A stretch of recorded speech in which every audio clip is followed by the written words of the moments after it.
Occasion ఏదైనా location ఎక్కడైనా తెలుగువారి వేడుక అంటే ఆలివ్ మిఠాయి ఉండాల్సిందే. మిఠాయి అంటే ఆలివ్. ఇప్పుడు ప్రస్తుతం talk of the town, talk of the Tollywood, talk of the city ఏంటంటే సాంప్రదాయని, సుబ్బిని, శుద్ధపూసని. ఆ కొడుకేం విలన్ కాదు. కరెక్టే, వాడు ఆకురౌడి. మెయిన్ విలన్ నువ్వే కదా. అనిల్ రావిపూడితో ఓవర్ వాయిస్ ఓవర్ చెప్పించాలని థాట్ ఎవరు? అసలు అనిల్ అంటే మాకు అది కాదు, మా ఇద్దరి పేరు అంటున్నావు. లయ ఇది ఇద్దరిది నిజంగా అద్భుతం కాంబినేషన్. అన్న గతంలో ఇదే కదా లైలా టాటా బిర్లా మధ్యలో లైలా, మిస్ అమ్మ, అదిరిందాయ Chandram. Cost of production point of వ్యూలో ఇది ఎంత అయింది అనేటువంటిది చెప్పడానికి అభ్యంతరాలు? నాకేం అభ్యంతరం లేదు, అంతా వైటే కదా. ప్రాబ్లం ఏంటి? ఓకే, 3 కోట్లు. ఆ రోజున నువ్వు మాట్లాడావు అమ్మాయిల డ్రెస్సింగ్ మీద. అమ్మాయిల డ్రెస్సింగ్ మీద మాట్లాడలేదన్న. సరే, ఇంతకీ మహిళా కమిషన్ అడిగిన దానికి ఇచ్చిన సంజాషికి వాళ్ళు సాటిస్ఫై అయ్యి ఏం చెప్పారు, ఏం జరిగింది అనేటువంటిది ఇంటర్నల్గా బయటకి ఏదో వచ్చింది. కానీ అంటే అన్న, మహిళా కమిషన్లో సనసోయ and the other ladies Chinmayi, ఏంటి వాళ్ళ రియాక్షన్స్ ఏంటి?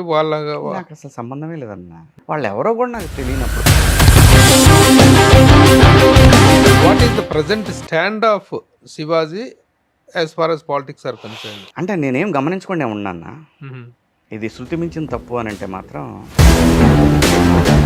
గత 5 సంవత్సరాల కాలంలో జరిగినటువంటి వాటికి సరైనటువంటి రిప్లేస్మెంట్స్, సరైనటువంటి ఇది ఇవ్వగలుగుతున్నారా అనే విషయంలో what is your answer? 100% satisfaction ఏ ప్రభుత్వం లేదు. దేశాన్నైనా రాష్ట్రాన్నైనా నడపాల్సిన నాయకుడు గనక కరెక్ట్ దారిలో వెళ్తుంటే, ఒకవేళ ఎక్కడన్నా అక్కడక్కడ గాడి తప్పినవి ఉన్నా కూడా సెట్ చేయగల సమర్థత ఉన్న నాయకుడు. ఆ విషయంలో ఖచ్చితంగా కూటమి ప్రభుత్వం పప్పు అని అవహేళన చేసినటువంటి లోకేష్ ఈరోజు నిప్పులాగా తయారై చాలా సమర్థవంతమైనటువంటి వ్యక్తిగా నిరూపించుకుంటాడు తనని. అలాగే 2 చోట్ల పోటీ చేసి 2 చోట్ల ఓడిపోయినటువంటి వ్యక్తి 100% స్ట్రైక్ రేట్తో ఈరోజు డిప్యూటీ సీఎం అయ్యాడు Pawan Kalyan. What is your compliments? ఇదే మార్చుకోవాలి, ఇది ఒక్కటే మార్చుకోవాలి. జగన్మోహన్ రెడ్డి గారు మళ్ళీ అధికారంలోకి రావాలంటే ఇది ఒక్కటే మార్చుకోవాలి. ఏంటంటే, అతను వాళ్ళని రెచ్చగొట్టి మరి వాళ్ళు నిప్పులా తయారయ్యేలా చేసింది మీరే కదా. నేను అంటున్నాను, రాజకీయం చేస్తే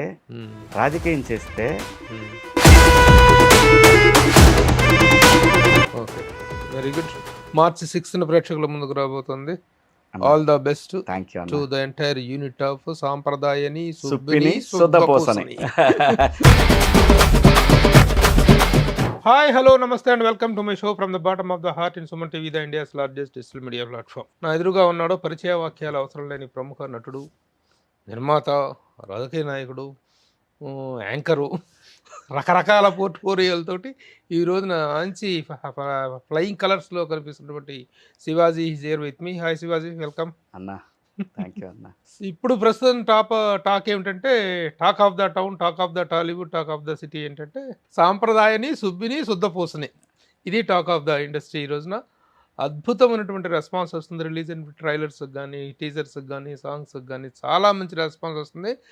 థియేటర్లో లాఫింగ్ క్లబ్లు అవుతాయి అంటంలో సందేహం లేదు. అలాగే ఇండియాలోనే కాకుండా ఓవర్సీస్ నుంచి కూడా విపరీతమైన రెస్పాన్స్ వస్తుంది. తను ప్రొడ్యూసర్గా గతంలో తను ఆల్రెడీ సినిమాలు చాలా ప్రొడ్యూస్ చేసినప్పటికీ దిస్ ఈజ్ తన నెక్స్ట్ ద రీసెంట్ ఇన్నింగ్స్ తర్వాత ఈ రోజున శివాజీ అంటే దుమ్ము దులిపేస్తున్నాడు. ఏ క్యారెక్టర్ ఇచ్చినా సై అంటూ తొడగొట్టేసి అద్భుతమైన క్యారెక్టర్ చేస్తున్నాడు, శభాష్ అనిపించుకున్నాడు. ఈ నేపథ్యంలో నిర్మాతగా మార్చేసినటువంటి ఈ సినిమా రేపు మార్చి 6వ తారీఖున థియేటర్స్లో రిలీజ్ కాబోతుంది. ఈ సందర్భంగానే కాకుండా దీనికి సంబంధించిన వివరాలు, విశేషాలు కాకుండా శివాజీని కదిలిస్తే అద్భుతమైన విషయాలు బయటకు వస్తాయి. ఇది సామాజికపరమైన విషయాలు కానీ, రాజకీయపరమైన విషయాలు అన్నీ కూలంకషంగా మాట్లాడుకుందాం. ఈ సినిమా పబ్లిసిటీ పాయింట్ ఆఫ్ వ్యూలో దొరికాడు కానీ ఇన్ జనరల్గా అయితే దొరకడు. కాబట్టి మనసుగా అంత ముందు కూడా మీతోనే చేశాను, నేను ఎవరితో చేయలేదు. చాలా చాలా గ్యాప్ తర్వాత ప్రభు అన్న 2 సార్లు కాల్ చేస్తే అవమానంగా ఉంటుంది అంతే. ఎందుకంటే నేను పిల్లాడిగా ఉన్నప్పుడు మీరు ఇక్కడ నాకు ఒక రకంగా నాకు మన పిల్లాడు అనే అంత అభిమానాన్ని చూపించారు. అవునవును. So once again very happy. First ఏంటి అసలు ఈ నిర్మాతగా మారాలి? ఇప్పుడు మంచి ఇన్నింగ్స్‌లో ఆర్టిస్ట్‌గా ఫుల్ ఇదిలో ఉన్నావు. ఆ రోజున కూడాను ఆర్టిస్ట్‌గా చాలా మంచి ఫ్లయింగ్ కలర్స్‌లో ఉన్న టైంలో ప్రొడక్షన్ అనేటువంటి డిసిషన్ తీసుకున్నావు. Very challenging. ఇప్పుడు ఇదొక ఛాలెంజింగ్. ఎలా అనిపించింది? ఎందుకు ఈ డిసిషన్ తీసుకున్నావు? డెసిషన్ ఏం కాదన్న, నిజంగా అదే చెప్తున్నా. నా లైఫ్‌లో ఎప్పుడు కూడా నేను ఆలోచించి గో విత్ ద ఫ్లో. ఎలా ఉంటే అలా పోదాం ఉందాం అంతే లైఫ్. దానికి ప్రణాళికలు, మనము నెక్స్ట్ 10 ఇయర్స్‌లో ఇక్కడ ఉండాలి, ఆ తర్వాత మనం ఇక్కడ ఉండాలి, అలాంటిది ఏం లేదన్న. లేదు. Okay. Just go with the flow. అలా వెళ్తున్నప్పుడే 90s అయిపోయింది. 90s తర్వాత కోర్ట్ వచ్చింది. కోర్ట్ కాదన్న, 90s అయిపోయిన తర్వాతనే ఇది విన్నాను నేను. విన్న తర్వాత అంటే కోర్టు కథ కూడా ఓకే చేశాను. దాని తర్వాత ఇదొకటి, దాని తర్వాత దండోరా, దాని తర్వాత కోర్టు కన్నా ముందు దండోరా విన్నాను, తర్వాత కోర్టు విన్నాను. సో వాటి మధ్యలో ఇదొకటి వచ్చింది. ఇట్లా ఒక 7-8 కథలను అలా నా దగ్గరికి వచ్చిన వాటిలో మంచిగా వీటిని పిక్ చేసుకున్నాను. ఇంకా ప్రొడక్షన్ అంటే ఆ అబ్బాయి అంటే నాకు ఆ కథని కరెక్ట్గా డీల్ చేసి తీయాలా, మనకు తెలుసు అది. ఆ పిల్లాడు కొత్త కుర్రాడు, బాగా రాసుకున్నాడు, బ్రహ్మాండంగా రాసుకున్నాడు. నేను కొంచెం డార్క్ కామెడీ జానర్ అన్న, నాకు చాలా ఇష్టమైన జానర్. ఎందుకంటే మీరు డార్క్ కామెడీ జానర్లో మీరు డాక్టర్ అనే సినిమా ఒకటి, దాని తర్వాత కుక్కు కోకిల నచ్చింది. ఇలాంటి జానర్లో ఉంది, బాగా నచ్చింది నాకు. నచ్చిన తర్వాత నేను ఈటీవీ వాళ్ళకి పంపిస్తే వాళ్ళు చేద్దామమ్మా అన్నారు. డబ్బులు వాళ్ళే, నాదేం రిస్క్ లేదు ఇందులో, నా కష్టమే ఉంది దీంట్లో, నా కష్టమే ఉంది. సో థియేటర్కి అనేసరికి నేనేం చేశాను, కొంచెం ఎక్కువ పెట్టాను. మన పర్సనల్ డబ్బులు కొంత రిస్క్ ఉంటుంది అంతే తప్ప నాకు పూర్తిగా మునిగిపోయే రిస్క్ అయితే నాకేం లేదన్న. క్యాలిక్యులేటెడ్ రిస్క్ డెఫినెట్గా అన్న, అందులో అబద్ధాలు ఆడటానికి ఏం లేదు. ప్లస్ చాలా సేఫ్ సినిమా అనేది మొదటి నుంచి మనకున్న ఆ చిన్న అనుభవంలో ఖచ్చితంగా ఈ సినిమా మంచి సినిమా అవుద్ది. ప్లస్ మా ఇద్దరి కాంబినేషన్, ప్లస్ నాకు ఆ టైటిల్ ఒకటి, సాంప్రదాయాన్ని సుప్పిని శుద్ధపోసని. అలాగే నా 18 ఏళ్ల డ్రీమ్ ఆ సాంగ్, పాయ సాంగ్ నేను ఎప్పుడో లాఫ్టర్ ఛాలెంజ్ షోలో చూసాను అనమాట. మన హైదరాబాద్ ఆయన సయ్యద్ షాబుద్దీన్ సాబ్ అని, ఆయన స్టాండప్ కమెడీనా, అందులో ఈ పాయ మీద చిన్న ఇది పాడాడు అనమాట. సో అప్పటి నుంచి ఈ సాంగ్ని ఎలాగైనా పెట్టాలి, దీని సాంగ్ లాగా చేసి అని ముందు హిందీ సాంగ్ చేద్దాం అనుకున్నా. ఉర్దూ సాంగ్, హైదరాబాద్ ఉర్దూ సాంగ్ చేస్తే ఉంది, అది కూడా రిలీజ్ చేస్తాను. కానీ ఎందుకు అందరూ ఏమన్నారంటే తెలుగు అయితే బాగుంటుంది అంటే, ఎవరు చేయగలరు తెలుగు అంటే, ఎవరు చేయగలరు? మన వాళ్ళన్నీ ఏమో క్యాలిక్యులేషన్స్ లెక్కలేస్తుంటారు మన సాంప్రదాయ మ్యూజిక్ డైరెక్టర్లు. ఎందుకంటే వాళ్ళకి దీన్ని బ్లెండ్ చేయటం అనేది కొద్దిగా లోకల్ వాళ్ళకు ఉన్నంత, అంటే లోకల్ అంటే తెలంగాణ, ఈ హైదరాబాద్ ఉర్దూ కల్చరు ఇది తెలిసిన వాళ్ళు బాగా చేయగలరు. అలా చేయగలిగినాడు మన బోలే షావ్లీ. నాకు బిగ్ బాస్ ద్వారా మంచి ఫ్రెండ్ తను. సో అలా తనకి చెప్పి, బోలే దీన్ని నువ్వేమైనా చేయగలవా తెలుకన్నా, అన్నాకి ఈ అన్నా నేను చూసుకుంటా దీని సంగతి అన్నాడు. 4 రోజుల్లో సెట్ చేసి లిరిక్స్ వినిపించాడు, సూపర్గా సెట్ అయింది. తనే ట్యూన్ చేశాడు. దాంట్లో అందరి పేర్లు వాడారు బాగా. చంద్రబాబు నాయుడు గారు, పవన్ కళ్యాణ్, ట్రంప్, రేవంత్ రెడ్డి అన్న అనే సెన్సార్లో ఏం అబ్జెక్షన్ రాలేదా? ఏం లేదన్నా, మనం ఏమి నెగిటివ్ మాటలు మాట్లాడలేదు కదా. హైదరాబాద్ పాయ గొప్పతనం గురించి చెప్పాం మనం, అంతే. చాలా ఫన్ గాను అదే సరదా స్పోర్టివ్ గా తీసుకోవడం అనేటువంటిది. సెన్సారాలు నిజంగా ఎవరి పేరైనా వాడితే వాళ్ళ దగ్గర నుంచి సర్టిఫికెట్లు తీసుకుంటూ అయ్యినట్లు, కానీ దీంట్లో ఉన్న స్పోర్టివ్నెస్ వాళ్ళు కూడా అది అర్థం చేసుకో. అంటే అన్న అది గనక ఆ సిచ్యువేషన్ ఇంకోటి వేరే సిచ్యువేషన్ అయితే యాక్సెప్ట్ చేసేవాళ్ళు కాదేమో, నాకు తెలియదు. కానీ ఈయన సెన్సార్ ఆఫీసర్ గారు అసలు దాని గురించి ఏమి అసలు బాగుంది, చాలా స్పోర్టివ్ గా ఉంది. ఎందుకంటే సెన్సార్ బోర్డు మెంబర్ గా నేను చెప్తున్నాను, చాలా ఇట్లాంటి విషయాల్లో చాలా చేదస్తంగా ఉంటారు కొంతమంది. కానీ ఆయన hats off to the censor officer. ఆ స్పోర్టివ్నెస్, సిచ్యువేషనల్ దీన్ని అర్థం చేసుకోగలగాలి. ప్లస్ ఇంకోటి కూడా అన్న, సినిమా చూసిన తర్వాత ఆయన నాతో కొంతసేపు మాట్లాడారు, చాలా బాగా అప్రిషియేట్ చేశారు ఆయన. అసలు ట్రైలర్ చూస్తుంటేనే అసలు నిజం ట్రైలర్ కట్టింగ్ చాలా బాగుంది. Teaser and trailer cutting entertainment comedy సినిమాకి ఇంత షార్ప్ కట్టింగ్ అనేది చాలా బాగా అనిపించింది. ఇవన్నీ కూడా మనమేమి ఎవరికి బయటకి ఇచ్చినాయి కదా, ఎందుకంటే ఆ స్క్రిప్ట్ తెలిసిన వాడు డైరెక్టర్. సో నేనేం చెప్పానంటే, వాళ్ళకి కూడా ఆలోచన లేదు, మీరు చేయండి అబ్బా, బాగా చేస్తారు, మీరు చేయండి, అట్లా ఇది కాన్సెప్ట్ ఇలా అనుకొని అనిల్ గారిని తీసుకొని, అనిల్ గారిని అడిగి ఆయన వాయిస్ ఓవర్ ఇచ్చి, అలా అనిల్ రావిపూడి గారిని, సో అలా దీన్ని మంచి మా ఆఫీస్ వాయిస్ ఓవర్ ఇవ్వటం. అవును, మన ఆఫీస్లో ఈ చేసిన అన్ని ట్రైలర్స్ ఏవైనా సరే ఆఫీస్లో చేసినాయి, డైరెక్టర్ ఎడిటర్ కలిసి కూర్చొని చేసినాయి, అంతే తప్ప మనం ఎవరికి జనరల్గా ఏంటంటే ఇదేనా నేను అనేది, దాని మీద ఫోకస్ పెట్టాలి మనం. ఇప్పుడు లేదంటే అది నాకు కనీసం 3-4 లక్షల రూపాయలు ఎక్స్ట్రా అయ్యేది చేపించడం తప్పని కదా, కొంతమంది బాగా చేస్తారు. అలా స్క్రిప్ట్ తెలిసిన డైరెక్టర్ పక్కన ఉంటే ఎడిటర్ ఏంటి కొత్త ఎడిటర్లు కదా వీళ్ళంతా, వాళ్ళ దగ్గర ఇన్నోవేటివ్ థాట్స్ ఉంటాయి. అలా మనోజ్ అని మనకి బాగా చేశాడు. ఇద్దరు Anil Ravipudi over voice over చెప్పించాలని థాట్ నాదే అన్న. ఏమన్నా ఒకటైతే ఈ సినిమాలో ఆ పిల్లల్ని గైడ్ చేశాను నేను, ఐడియాలు అన్నీ. అంటే మంచి కథ తయారు చేసుకున్నారు, బాగా చేసుకున్నారు, నా ఎక్స్పీరియన్స్ వాళ్ళకి ఉపయోగపడింది అంతే తప్ప మనం క్రెడిట్ గా తీసుకోవడానికి ఏం లేదు. వాయిస్ ఓవర్ చెప్పాలని కానీ అనిల్ రావిపూడి ఏమన్నా అసలు అనిల్ అంటే నాకు బాగా దగ్గర మనిషి. అసలు ఓపెనింగ్ అప్పుడే లేకపోతే పల్లాచిలో ఉన్నాడు, సంక్రాంతికి వస్తున్నాం అనే సినిమా చేస్తున్నాడు వెంకటేష్ బాబు సినిమా. అబ్బాయి ఇట్లా ఓపెనింగ్ పెట్టుకున్నా, అబ్బా అన్నాయి నేను లేను, నేను పల్లాచి వచ్చాను అంటే నేనే అడిగా, అబ్బాయి నాకు 2 ఈవెంట్స్కి రావాలి నువ్వేం చేసినా సరే అని నేను అడిగా. అలాగే అన్న ఖచ్చితంగా వస్తాను, అలాగే ట్రైలర్కి వాయిస్ ఓవర్ కూడా చెప్పాలి అబ్బాయి అని తర్వాత అడిగితే చెప్పేస్తాను. అసలు అంటే ఒకటన్నా నేను సినిమాలు ఏం చేయలేదుగా, కానీ మొదటి నుంచి మా ఊరికి కొంచెం దగ్గర, కొంచెం మా బంధువులకి దూర బంధుత్వం, మా బంధువులకి దగ్గర బంధువు వాళ్ళు. అలా ఇప్పుడుగా చాలా సంవత్సరాల నుంచి పరిచయం అనిల్. సో అయినా కానీ నేను వాళ్ళ పేరుని పాడు చేసేంత ఎక్స్‌ప్లాయిటేషన్ అయితే చేయలేదు ఎవరినైనా సరే. చిన్న కాంటెక్స్చువల్ గా చిన్న జస్టిఫికేషన్, నాకు ఒక చిన్న సపోర్ట్ కనపడితే అది దాన్ని మాత్రమే నేను ఎక్స్పెక్ట్ చేస్తాను ఎవరి దగ్గర నుంచి అయినా.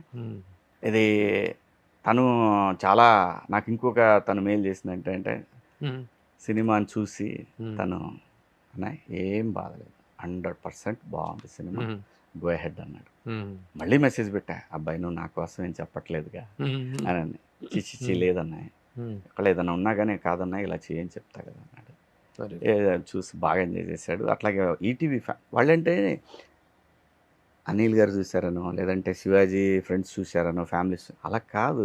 ఈటీవీ విన్లో ఒక పద్ధతి ఉంటుంది, వాళ్ళు 4 టెస్టులు చేస్తాడు. ఒక రాకెట్ పైకి వెళ్ళేటప్పుడు ఎన్ని టెస్టులు జరుగుతాయి, అన్ని టెస్టులు జరుగుతాయి. అలా బాపినీడి గారు ఈ సినిమాని మధ్యలో ఓటీటీ అన్నారు వాళ్ళే, బట్ నేను వాళ్ళ ద్వారా చాలా లబ్ధి పొందున్నాను. సరే అని లోపల బాధ ఉన్నా కూడా మరి డబ్బు వాళ్ళది, మనం యాక్సెప్ట్ చేయాల్సిందే, ఎథికల్గా ఓకే అన్నాను. ఆ తర్వాత ఒక చిన్న మెసేజ్ పెట్టి ఇవన్నీ జరిగిన తర్వాత, సార్ ఒక్కసారి ఆ ట్రైలర్ కింద కామెంట్స్ చదవండి సార్ మీరు అన్న. మొత్తం పబ్లిక్ డిమాండ్ అన్న, సినిమా థియేటర్లోనే రిలీజ్ చేయాలి, థియేటర్లో రిలీజ్ చేయాలి. ఆయన గో హెడ్ అని అన్నారు. అందరు చూసేసిన తర్వాత గో హెడ్ అని. కానీ థియేటర్కల్గా వచ్చి సక్సెస్ అయితే ఓటీటీలో ఇంకా బ్రాండ్ ఇది అవుతుంది. అయితే ఏంటంటే వాళ్ళు ఓటీటీ ప్లాట్ఫామ్ కదన్నా, జనరల్గా ఏముంటుందంటే వాళ్ళ ఒరిజినల్ కంటెంట్ ఒకటి కావాలి వాళ్ళకి. మా ఇద్దరి పేరు ప్లస్ మంచి కంటెంట్ దొరికింది, ఓటీటీకి గట్టిగా స్ట్రెంథన్ అవుతుంది అనేది ఆలోచన కూడా వచ్చింది వాళ్ళకి. అందుకని అట్లా అయినా సరే సినిమాకి ఏం కావాలో అది చేసుకుంటా పోతుంది. అది కాదు, మా ఇద్దరి పేరు అంటున్నావు, లయ ఇది ఇద్దరిది నిజంగా అద్భుతమైన కాంబినేషన్ అన్నా. గతంలో ఇదే కదా లైలా, టాటా బిర్లా మధ్యలో లైలా, మిస్ అమ్మ, అదిరిందయ చంద్రం, 3 100 డేస్ ఫిల్మ్స్, చాలా మంచి కాంబినేషన్. తన కంబ్యాక్ తర్వాత తనకి రాబోతున్న మొదటి హిట్ అనుకోవచ్చు. ఇక కాదండి, హీరోగా తను హీరోయిన్ గా ఫస్ట్ సినిమా మళ్ళీ ఇది కంబ్యాక్ లో అదే మా ఇద్దరిది. అవునవును, చాలా వండర్ఫుల్. ఆడొకడు బొట్టోడు ఒకడు దొరికాడు, వాడు నాకు 90s లో దొరికాడు. భలే ఆర్టిస్ట్ అన్న, రోహన్ రాయ్ భలే ఆర్టిస్ట్ అన్న, వాడు గుంటూరుడే. అట్లాగే యూట్యూబర్స్ ఒకరు ఉన్నారు కదా, శరత్ అండ్ నిషా గారు. వాళ్ళ చూస్తుంటే అసలు బదులు పెట్టామా ఎడిక్టెడ్, ఇంకా వెళ్ళిపోతాం. వాళ్ళు చాలా మేలు చేశారు ఈ సినిమాకి, చాలా సపోర్ట్ చేశారు. వాళ్ళు ఎలా ఇన్వాల్వ్ అయ్యారు దీంట్లో? వాళ్ళే ఇన్వాల్వ్ అవ్వాలి, నేను ఇన్వాల్వ్ అయిన వాళ్ళతోటి. వాళ్ళు నేను సబ్స్క్రైబర్ వాళ్ళకి బేసిక్ గా బాగా చూసేవాడిని వాళ్ళ వీడియోస్. సరే ఎలాగైనా వీళ్ళని కలవాలి అనుకున్న టైంలో ఒకరోజు సడన్ గా మనకి ఎయిర్పోర్ట్ బయట కార్లో కూర్చొని మాట్లాడుకుంటూ అనుకున్నాను అనమాట. అన్నాను మా వాళ్ళతో, ఎలాగైనా కలవాలి వాళ్ళని, వైజాగ్ వెళ్తున్నాం అప్పుడు ఎయిర్పోర్ట్కి, ఎలాగైనా కలవాలి వాళ్ళని, ఒకసారి వాళ్ళ అడ్రస్ ఎక్కడ ఉందో కనుక్కోవాలి అని అంటున్నాను. అలా లోపలికి ఎయిర్పోర్ట్లోకి వెళ్ళగానే వీళ్ళిద్దరు కనపడ్డారు. ఇంకా అసలు ఏదో వాళ్ళు పెద్ద బాగా 10-15 ఏళ్ళ నుంచి పరిచయం ఉన్న వాళ్ళలాగా మాట్లాడేస్తున్నాం వాళ్ళతోటి. సో అలా పరిచయం ఏర్పడింది. దాని తర్వాత నేను వాళ్ళని కాంటాక్ట్ చేశాను. నాకు కొంచెం సపోర్ట్ కావాలండి మీది, ఇది కొంచెం ప్రమోషన్స్కే మిమ్మల్ని వాడుకుంటాను అని అడిగా. అయ్యో భలేవాళ్ళండి అని చెప్పి వాళ్ళు ఏం తీసుకోలేదన్నా నా దగ్గర. అలాంటి టైప్ కూడా కాదు వాళ్ళు. అలా అని చెప్పి ఇక రేపటి నుంచి మొత్తం వరుసన ఎగబడతారు, మనం డబ్బులు సంపాదించేద్దాం, అలా కూడా కాదన్న. వాళ్ళు కంటెంట్ని వాళ్ళు నమ్మితేనే చేస్తారు, చాలా డీసెంట్ కంటెంట్ అయితేనే చేస్తారు. చాలా బాగుంటాయి. నేను చెప్పాను ఒకటే, ఎట్లా వాడారు ఎలా వాడుకోవాలి. మేము వెళ్ళాం వాళ్ళ ఇంటికి, నేను లయ పిల్లగాడ వెళ్ళి అక్కడి నుంచి ఆ ప్రమోషన్ నేనే చేసుకున్నాను. ఆ ఎపిసోడ్ సినిమాలో ఒక ఎపిసోడ్ గా ఉంటుంది, అసలు సినిమా సంబంధం లేదన్న, సంబంధం లేదు. జస్ట్ వాళ్ళు నా సినిమాకి ప్రమోషన్ కి సపోర్ట్ చేశారు అంతే. సినిమాలో వాళ్ళ క్యారెక్టర్స్ అసలు ఏం లేవు, వాళ్ళు ఉంటే అసలు ఇంకా ఇది కదా, వాళ్ళు లేరు అసలు. ఈ సినిమా ముందు వచ్చి ఉంటే ఇన్వాల్వ్ చేసి ఉండేవాళ్ళు అంటే ఈ కథలో లేదు, లేకపోతే నేను పెట్టేసేసేవాడిని గ్యారంటీగా.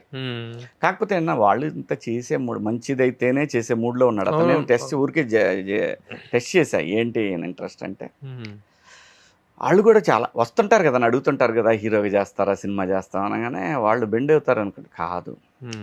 వాళ్ళకి ఒక ప్రాపర్ హరీ బరీ లేరు మనుషులు, ఆ డబ్బు పిచ్చ కనపడలేదు నాకు. సో చూద్దాంలేండి జనం. వాళ్ళకి పైగా బిజినెస్ ఉంది, వాళ్ళకి సాఫ్ట్వేర్ బిజినెస్ ఉంది, డిజిటల్ మార్కెటింగ్ ఉంది వాళ్ళకి. పెద్ద పెద్ద ఇప్పుడు సపోజ్ సుమన్ లోగో ఉంది కదా, ఈ లోగోలు తయారు చేస్తారు వాళ్ళ కంపెనీ. సుమన్ లోగో ఉంది కదా, అలాంటి వాళ్ళు తయారు చేస్తారు. So they are well off, no issues. అంటే లోగోలు ఇవి మెమోంటోలు అవి తయారు చేస్తారు కాదండి, కంపెనీ లోగోస్ తయారు చేస్తారు, దాన్ని మార్కెటింగ్ చేస్తారండి. Okay okay. సో ఇక మళ్ళీ మనం ప్రత్యేకించి మాట్లాడుకోవాల్సిన డైరెక్టర్ సుధీర్ శ్రీరామ్ కదా, చాలా బాగా కట్టింగ్ అనిపించింది. కొత్త కుర్రోడైనా కదా, డైలాగ్స్ కానీ పంచెస్ కానీ చాలా బాగున్నాయి. డైలాగ్స్ తనే డైలాగ్స్ నో డౌట్ చాలా బాగా రాశాడు. ఎలా, how did you spot him? తనే నా దగ్గరకు వచ్చాడు, తనే రెఫరెన్స్ ద్వారా నా దగ్గరకు వచ్చాడు, కథ విన్నాను, అప్పుడు వింటున్నాను నేను. ఇది కోర్టు బిగ్ బాస్ నుంచి బయటకు వచ్చాక 90s కూడా రిలీజ్ అయింది కదా, అప్పటి నుంచి కథలు వింటున్నాను అనమాట. వస్తున్నారు నా దగ్గరికి, క్యారెక్టర్ చేస్తారా, అది చేస్తారా, ఇది చేస్తారా, ఇలా వచ్చిన సినిమా ఇది. అలా వచ్చాడు, చెప్పాడు, బాగా నచ్చింది. నచ్చగానే ఈటీవీ వాళ్ళ దగ్గరికి పంపించాను అనమాట. వాళ్ళకి సింగిల్ సిట్టింగ్లో నచ్చింది.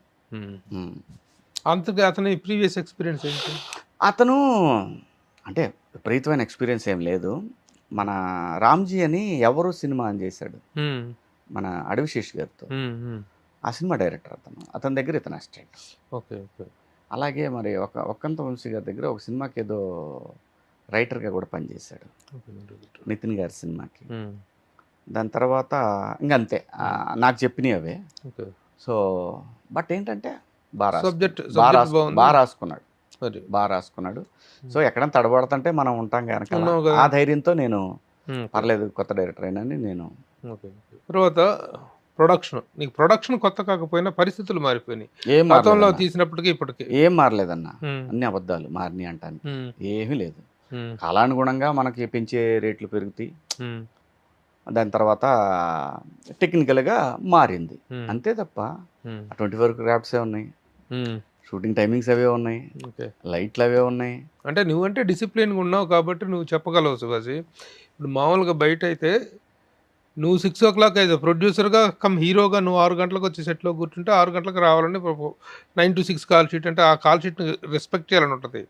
కానీ until and unless you don't maintain that discipline చాలా దుర్మార్గంగా ఉంది ప్రస్తుతం పరిస్థితులు. అది ఎక్కడైనా ఉంటుంది అన్న, ఎప్పుడైనా ఉంది. ఇప్పుడు అదే నేను అంటున్నాను, ఇప్పుడు నోరు లేని జంతువుని మనం తాడుగట్టి తీసుకుపోతే గనముల మీదనే మేస్తుంది, కొద్దిసేపు తాడు వదిలేస్తే చేలో పోయి మేస్తుంది, అంతే కదా. తాడు వదలకూడదు కదా నువ్వు, తాడు పట్టుకోవటమే డిసిప్లిన్.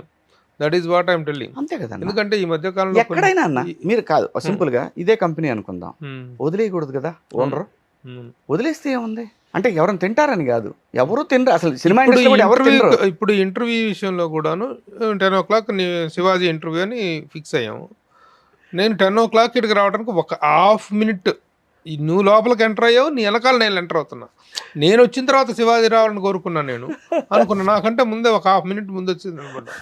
ఇది సినిమా ఇండస్ట్రీలో కూడా నువ్వు హీరోగా చేసిన రోజుల్లో అప్పుడు క్యారెక్టర్ యాక్టర్స్గా కంటిన్యూ నీ కెరీర్ బిగినింగ్ నుంచి కూడా మెయింటైన్ దిస్. ఇప్పుడు కూడా అన్న కోర్టు సినిమాకైనా సరే, తర్వాత దండోరకైనా సరే, లేదంటే 90s సరే, ఎక్కడైనా సరే అన్న, ఇది నన్ను అంత రెస్పెక్ట్ చేసింది కదా, నేను ఆ డిసిప్లిన్ పాటించకపోతే ఎలాగా? నాకు మనకి సామెత ఏముంటుందంటే, ఊళ్ళో ఇల్లు లేదు పొలాన్ని చేయని లేదు అని అంటారు. అలాంటి పరిస్థితి నుంచి వచ్చిన వాళ్ళం మనం. దీన్ని రెస్పెక్ట్, ఇంత మనకి పేరు ఇచ్చింది, ఇంత అవార్డులు రివార్డులు అన్నీ కొడుతున్నాం మనం. అటువంటిప్పుడు దీన్ని రెస్పెక్ట్ చేయకపోతే ఎలాగన్నా? వృత్తిని అది మొదటి నుంచి కూడా నాకు ఐ వాజ్ డెస్పరేట్. సో అటువంటప్పుడు నాకు ఈరోజు ప్రశాంతంగా బతికే అవకాశం ఇచ్చిన కళామ తల్లిని నేను గౌరవించకపోతే నాకు ఎలాగన్నా? నేను పోయే వరకైనా అలాగే ఉంటా. అది హైట్స్కి పోని, డౌన్కి పోని, ఎక్కడికన్నా ఏమన్నా జరగని, but I'm like that. Very good. ఇది చాలా మందిలో లోపించింది. అందుకే industry is not making failed films. Industry అనేటువంటిది ప్రొడక్షన్లోనే ఫెయిల్ అవుతుంది. రిలీజ్ అయిన తర్వాత ఫెయిల్యూర్ సంగతి పక్కన పెడదాం, అండర్ ప్రొడక్షనే ఫెయిల్ అవుతుంది. కారణాలు ఏంటంటే దిస్ ఈజ్ ద డిసిప్లిన్. అదే చెప్తుంటాను నేను చాలాసార్లు చెప్పాను, చాలా సందర్భాల్లో చెప్పాను. మన పిల్లగాడిని మనం హాస్టల్లో వేసి చదివించేదానికి, మన దగ్గర పెట్టి చదివించుకునేదానికి చాలా తేడా ఉంటుంది. వాడిని గమనిస్తూ వాడి ఎదుగుదలను మనం చూసినట్టయితే చాలా హ్యాపీ కదా.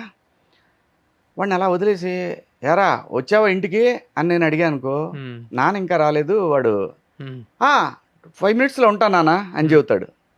అదే నేను ఇంట్లో ఉన్నాను, ఏంది ఇంకా రాలేదు నువ్వు అని అంటే వాడికి అప్పుడు భయపడతాడు. వాడు రేపటి నుంచి నాన్న ఇంట్లోనే ఉండి ఫోన్ చేస్తాడు, ఎరా ఎక్కడా అని అంటాం. అంటే ఇప్పుడు వాడికి అర్థం కాకుండా ఇంట్లో ఉన్నానా బయట ఉన్నానా తెలియదు, కానీ వాడు రావాలి. సో అలాగే ఇది జస్ట్ లైక్ నీ కిడ్నీ ఎలా పెంచుతావో అలా పెంచాల్సిందే అన్న దీన్ని.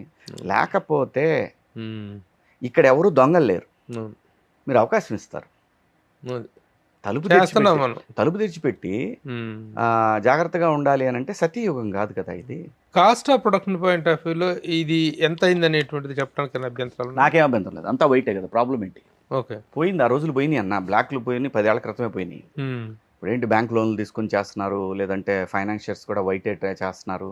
ఆ భయం వచ్చేసింది. అంటే నేను ఈ ప్రశ్న అడగడం కూడా ఎకనామిక్స్ తెలుసుకుందామని. అదేనా, ఈ హెల్దీ ప్రొడక్షన్ 3,58,00,000 రూపాయలు అయిందన్నా. నేను ఫస్ట్ కాపీ తీసి చేతికి ఇచ్చేసరికి ఈ మధ్య కాలంలో ఒక 4-5 లక్షల ప్రమోషన్స్ కి నా సైడ్ నుంచి మనం చేయించుకోవడానికి అయిందన్న, అంతే. మిగతాదంతా వాళ్ళే చూసుకుంటున్నారు, మనకేం సంబంధం ప్రమోషన్స్. అది అంటే ప్రాఫిట్ షేర్స్ ఎట్లా? ప్రాఫిట్ షేర్స్ ఏంటంటేనా, నేను అంటే థియేటర్ రిలీజ్ అనేసరికి జనరల్గా ఏ ఓటీటీ ఛానల్లో ఏముంటుందంటే ప్రొడ్యూసర్ కమిషన్ ఉంటుంది. ఒక బడ్జెట్లో 10% ప్రొడ్యూసర్ కమిషన్ ఉంటుంది. ఆ కమిషన్ ఏం లేదన్న నాకు. నేను థియేటర్కి చేస్తానని ఒప్పుకున్న సినిమా ఇది. థియేటర్కి చేసేటట్టయితే మరి ఆ కమిషన్ ఉండదు నీకు, నో ప్రాబ్లం, ఫైన్. అలానే మొదలుపెట్టాం. దాని తర్వాత నేను అబ్బాయి చెప్పిన ఆర్టిస్టులు అయితే నాకు డబ్బులు మిగులుతాయి, న్యాయంగా చెప్పాలంటే. దాంట్లో వాళ్ళు ఇచ్చిన బడ్జెట్లో 5-10 లక్షలు అయినా మిగులుతాయి. ఎందుకంటే లైఫ్లో ఒకటే ఏమన్నా, నాది కాంది నాకు వద్దు, నాది కాంది నాకు వద్దు, బై డిఫాల్ట్ వద్దు. కానీ నేనేం చేశానంటే కొంచెం ఈ ఉన్న సినిమాని ఎన్హాన్స్ చేయడానికి ఆర్టిస్టులు కావాలి నాకు. అందుకని ఆర్టిస్టులను గట్టిగా పెట్టాను నా. అక్కడ కొంచెం పెరిగింది. అలాగే షూటింగ్ డేస్ యాక్చువల్గా 35 to 40 days వాళ్ళు ఇచ్చింది, నాకు 48 days అయిందన్న. ఇందులో కొంత షూట్ చేసిన తర్వాత నచ్చక, లేదబ్బా ఈ లొకేషన్ బాగాలేదు మనకి, మనం ఇంకో లొకేషన్లో చేద్దామని, ఇలాంటి చిన్న ఒక 2 రోజులు వర్షం పడింది. అలాగే సాంగ్ ఒకటి యాడ్ చేశాను, అంతకుముందు స్క్రిప్ట్లో సాంగ్ లేదు, సాంగ్ ఒకటి యాడ్ చేశాను, అదొక 3 రోజులు, ఇట్లా అంతే. కాబట్టి ఇప్పుడు ఏంటంటే నేను అడిగేది, ఇటు 3,55,00,000 ఏదో 58 లక్షలు ఏదైనా కదా, 3,55,00,000కి ముందు అనుకున్నది ఎంత, పెరిగింది ఎంత? 2,90,00,000 అన్న. దానికి మిగతాది అది పెరిగింది. సరే, ఈ ఎక్స్ట్రా సాంగ్ వల్ల డేస్ కొంచెం నెంబర్ ఆఫ్ డేస్ పెరగటం వల్ల ఆర్టిస్టులు పెరిగింది. బట్ వాళ్ళు ఓటీటీ అన్నప్పుడు నాకు ఇంకా నా రెమ్యునరేషన్ కూడా కలిపి ఇస్తామన్నారు. ఏది ఆ ప్రొడ్యూసర్ రెమ్యునరేషన్ ఏదైతే ఉందో అది కూడా కలిపిస్తా అన్నారు. ఏది పెట్టింది కూడా కలిపి. సో ఫేర్ ఎనఫ్ కదన్నా. అవునవును, very Deal fair fair business, enough very కదా. వెరీ ఓపెన్ గా ఉంది. వెరీ వెరీ ఇంకోటి కూడా అంటే ఈటీవీ ఈ మధ్య కాలంలో చేసినటువంటి వాళ్ళ ఒరిజినల్స్ లో కానీ బయట థియేట్రికల్ గా చేస్తున్నాయి కానీ అద్భుతాలు చేస్తున్నారు. మంచి కంటెంట్. మంచి కంటెంట్ ఇస్తున్నారు, healthy production. Yes. That is very important. అవునండి. ఈ ప్రశ్నలను ఆడటానికి సినిమాకి సంబంధించిన ఎకనామిక్స్ తో పబ్లిక్ కి సంబంధం లేదు, కానీ ఇండస్ట్రీ Industryకి అవసరం. అడుగుతున్నా, ఇండస్ట్రీకి తెలుసుకోవాల్సిన అవసరం ఉంది. నేను చూశాను కదన్నా, కేవలం ఒక నిర్మాతగా కొంత దెబ్బలు తగలడానికి రీజన్ కూడా నిర్మాతే నిర్మాత అని నాకు అనిపించింది అన్న. అవును. ఐ రెస్పెక్ట్ ఎవ్రీ ప్రొడ్యూసర్, కానీ నేనేమంటున్నానంటే నీకు రావాల్సిన దానికన్నా తక్కువ వస్తుందేమో చూసుకోవట్లేదు. ఒకవేళ నువ్వు మిస్ అయ్యావు అంటే అది కేవలం నీ పాత్రే తప్ప ఇంకా ఎవరిది దాంట్లో ఇన్వాల్వ్ చేయడానికి లేదు. ఇండస్ట్రీని బ్లేమ్ చేయడానికి అస్సలు లేదు. ఓకే, ఇక్కడ ఎవరు దొంగలు లేరు, దారులు తెరుస్తున్నారు మీరు, అంతే అని నాకు అనిపించింది. Due respect. సో ఈ నిర్మాతల స్వయంకృత అపరాధాలు ఉన్నాయి, బయట జరుగుతున్న దురాగతాలు కూడా ఉన్నాయి తమ్ముడు. నిజంగా నిర్మాత అనేటువంటి వాడిని నెట్ట నిలుడ నిలుదోపిడీ చేస్తున్నారు, బట్టలిప్పి నిలబెడుతున్నారు. కొన్ని సినిమాలు, కొన్ని ప్రొడక్షన్ల దుర్మార్గాలు చూస్తే మా అనుభవం నాకు తెలిసినటువంటి అంటే చెప్తాను. నేను అనేది, మీరు ఒక సినిమాలో ఈవి గారిది అనుకుంటా, చార్మినార్ అమ్ముతారు, ఇతను కొంటాడు. అవును, అలా వద్దు కదా అంటున్నాను. అవునవును, అవునవును, ఫస్ట్ మనం ఇప్పుడు మనం ఇక్కడి నుంచి అమెరికా పోవాలంటే ప్రాసెస్ ఉంది. అవును, మనం ఒక వీసా తీసుకోవాలి, ఆ తర్వాత అమెరికా వెళ్ళాలి, దిగిన తర్వాత మనకి ఎవరైనా చెప్పడానికి ఉండాలి. అవును, 2-3 సార్లు వెళ్ళొస్తే కానీ మనకి దాని మీద క్లారిటీ రాదు. This is experience. అవును, అది కాకుండా వచ్చేసి డైరెక్ట్గా నువ్వు నేను ఇప్పటిదాకా అన్నిట్లో సక్సెస్, నేను చాలా పెద్ద పెద్ద 12 టైర్ లారీస్ కూడా తోలాను. అక్కడి నుంచి చిన్న లారీల దగ్గర 12 tyre lorries, 14 tyre, 50 tyre lorries తోలాను. I want to buy a jet. నాకు అన్ని డ్రైవింగ్ చేయటం వచ్చు కదా, నేను జెట్ తోలుతానని చెప్పి గాల్లోకి ఎగిరినట్టు ఉంటుంది. అలా వద్దండి. అలా వాళ్ళని అలా జరుగుతుంటాయి. అలాంటి వాళ్ళకి ఇలాంటి మీరు చెప్పినవి జరుగుతుంటాయి. లేకపోతే వందల సినిమాలు ఎలా తీశారన్న, నాయుడు గారు కానీ, చౌదరి గారు కానీ, చాలా పెద్ద కంపెనీలు. ఇప్పుడు దిల్ రాజు గారు 50 పైన సినిమాలు తీశారు, సితార వంశీ గారు తీసుకుంటున్నారు. నేను అనేది వాళ్ళు వాళ్ళ బాధ్యతని సక్రమంగా నిర్వర్తించారేమో అని నాకు అనిపించింది. అన్ని సినిమాలు తీశారంటే నాయుడు గారు లాస్ట్ మూమెంట్స్లో కూడా నేను చేశాను ఓ సినిమా. అప్పుడు కూడా ఆయన 7 o'clock కాల్ షీట్ 7 o'clock ఉంటాడు ప్రొడ్యూసర్ ఆయన. ప్లస్ ఇంకోటి ఆయన సెట్లో సర్దుతున్నాడు. వాళ్ళు ఉంటారు ఎప్పటికీ, వాళ్ళు ఎప్పటికీ ఉంటారు.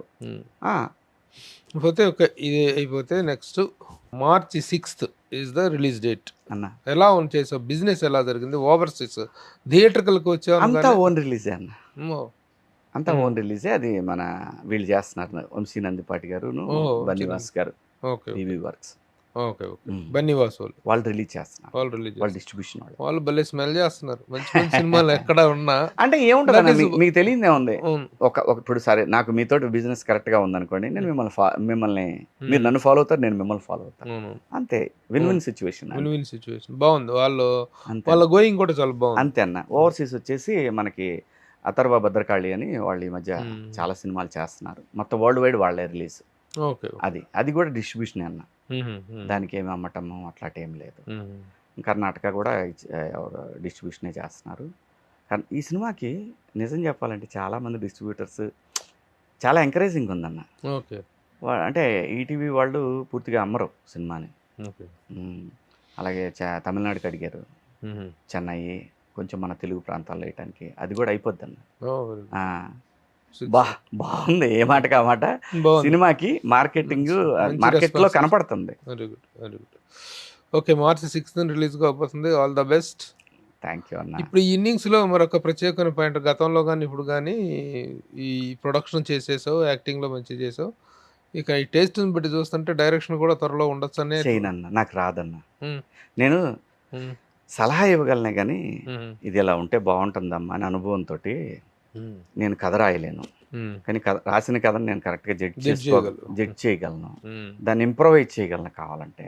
నాకున్న స్కిల్ అంతవరకే. నేను చేయగలను, చేయలేను కాదు, బట్ ఆ స్ట్రెస్ నాకు వద్దు. అది టూ మచ్ స్ట్రెస్. రాసుకునేవాడికి, అదే పని చేసేవాడికి అది ఈజీయే, అది పెద్ద కష్టమైన పని ఏం కాదు. అది అనుభవం ఉన్నాడికి. నాకు ఇన్ని సినిమాలు 100 సినిమాల ఎక్స్పీరియన్స్ ఉన్నా కూడా, బట్ నేనేంటంటే ఇంప్రూవైజేషన్ చెప్పగలను కానీ చేయాలనుకుంటే నాకేముందన్న, నాకేం పెద్ద పెద్ద పెద్ద పని. నా దగ్గర రీమేక్లో 2 రీమేక్లు కొనిపెట్టా ఎప్పటి నుంచో. నాకు ఆ పని లేదు. అదేలే. చేసేది మాత్రం ఏదన్నా ఉంటే దీన్ని ఇక్కడ ఇది ఇలాంటిది ఒకటి తీసుకుంటే బాగుంటుందమ్మా ఎయిట్ కట్లు అలా చెప్పగలమే తప్ప మన ఎక్స్పీరియన్స్ తోటి అది మన పని కాదు. Okay, very good. మార్చి 6న ప్రేక్షకుల ముందుకు రాబోతుంది. All the best thank you to the entire unit of Sampradayani Suppini Shuddhaposani #SSS. బాగుంది. ఓకే, నెక్స్ట్ శివాజీ తోటి ఈ చాప్టర్ ఫినిష్ చేద్దాం. Next chapter Shivaji means a sensation in social and political aspects also. అన్నా సామాజిక విషయాల్లోనూ రాజకీయ పరంగా కూడాను శివాజీ తను ఒక ప్రత్యేకమైన మార్క్ క్రియేట్ చేసుకున్నాడు. అన్నా ఈ మధ్య కాలంలో చాలా పాపులర్ అయిపోయావు. అంటే కొత్తగా పాపులారిటీ కొత్త ఏమి కాకపోయినప్పటికీ ఆ పాపులారిటీకి మరికొంత యాడెడ్ స్ట్రెంగ్త్ చేరింది ఒకానొక విషయంలో, నువ్వు మాట్లాడినటువంటి విషయంలో. అన్నా ఈ పెల్మెల్ తర్వాత నీకు వచ్చిన ఫీడ్బ్యాక్ ఏంటి? ఆ రోజున నువ్వు మాట్లాడావు అమ్మాయిల డ్రెస్సింగ్ మీద. అమ్మాయిల డ్రెస్సింగ్ మీద మాట్లాడలేదన్న. మన హీరోయిన్లు బయటకు వెళ్ళినప్పుడు సొసైటీని మొత్తాన్ని ఇన్వాల్వ్ చేయటం వేరు. మన పిల్లల్లాగా అనుకొని ఒక మాట చెప్పాను. ఆ సందర్భంలో పదమేం బూత్ కాదు, కానీ ఆ సిచ్యువేషన్ అది వాడకూడదు, which is wrong. I realise I said sorry అంతే. ఇంకా నేను చెప్పిన తర్వాత కూడా అది చాలా ఫ్లైర్ అప్ అయినట్టుంది. ఇంకా నేను మాట్లాడినని చెప్పాను. నేను ఉమెన్ కమిషన్కి వెళ్ళాను, అక్కడ జరిగిందంతా చెప్పాను. చాలా మంది మన పరిశ్రమలో ఉన్న మహిళలు కొంతమంది, అలాగే కొంతమంది జర్నలిస్టులు మహిళలు వాళ్ళు చాలా మంది కంప్లైంట్ చేశారని నాకు తెలిసింది. అంటే నా నిజాయితీకి ఇంకోటి ఏంటంటే ఒక 40-50 మంది ఆ కంప్లైంట్లో ఉన్నారు.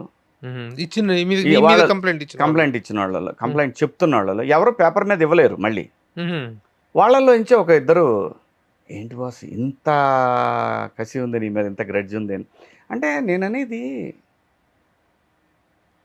ఎక్కడైనా ప్రపంచంలో ఈ మనిషి ఇంటెన్షన్ బ్యాడ్ ఉందా, వీడు కావాలని ఓవర్ యాక్షన్ చేస్తున్నాడా, క్లారిటీగా తెలిసిపోద్ది అక్కడ. ఏదైనా ఈవెన్ కోర్టులో కూడా దాని మీదనే మాట్లాడతారు. తన ఇంటెన్షన్ అనేది చాలా క్రూషియల్ రోల్ ప్లే చేస్తుంది. నా ఇంటెన్షన్లో బ్యాడ్ లేదు. నేను ఒక సంఘటన చూసి ఫీల్ అయ్యి అభిమానంతో మాట్లాడాను అంతే తప్ప నాకేం వస్తుంది అన్న. కాన్స్టిట్యూషన్లోకి అగెనిస్ట్గా మనం ఎలా వెళ్ళగలం?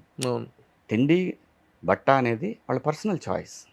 మన ఇంట్లోనే ఒక 4-5 ఆడాళ్ళు ఉంటారు, అమ్మ కావచ్చు, నాయనమ్మ కావచ్చు, పెన్నమ్మ, పెద్దమ్మ, మేనత్త, మేనమామల పిల్లలు, ఆడపిల్లలు ఇంటి నిండా ఉంటారు.